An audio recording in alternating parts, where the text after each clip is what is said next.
बेटियों के हिस्से में आते हैं तंदुरुस्त और हष्ट-पुष्ट और पैसे वाले माँ-बाप, और बहुओं के हिस्से में आते हैं मजबूर, गरीब, अस्वस्थ और वृद्ध माता-पिता। ठीक है?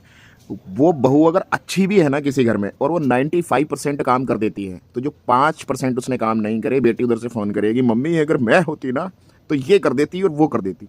और वो अपने घर में वो 5% भी नहीं कर रही है। वो औरत दूसरे घर में जहाँ पर सही बहू है, वहाँ पर अपनी माँ से शिकायत करके उस बहू की ज़िंदगी ख़राब करवाती रहती है, और ये बहुत सारे घरों की कहानियाँ हैं। ठीक है?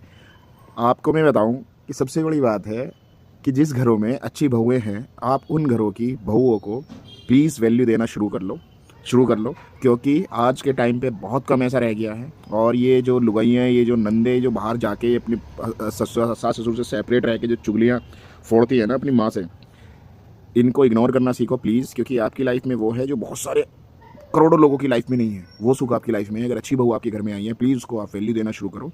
ठीक है?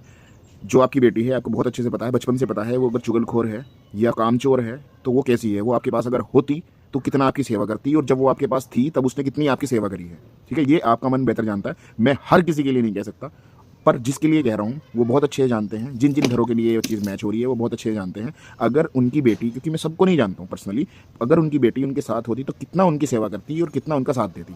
ठीक है? तो आपकी बहू आपके लिए जितना भी करती है, आप उसको एप्रिशिएट करिए, और अगर नालायक है, तो उसको आप धिक्कार करिए, ये भी फैक्ट है। ठीक है?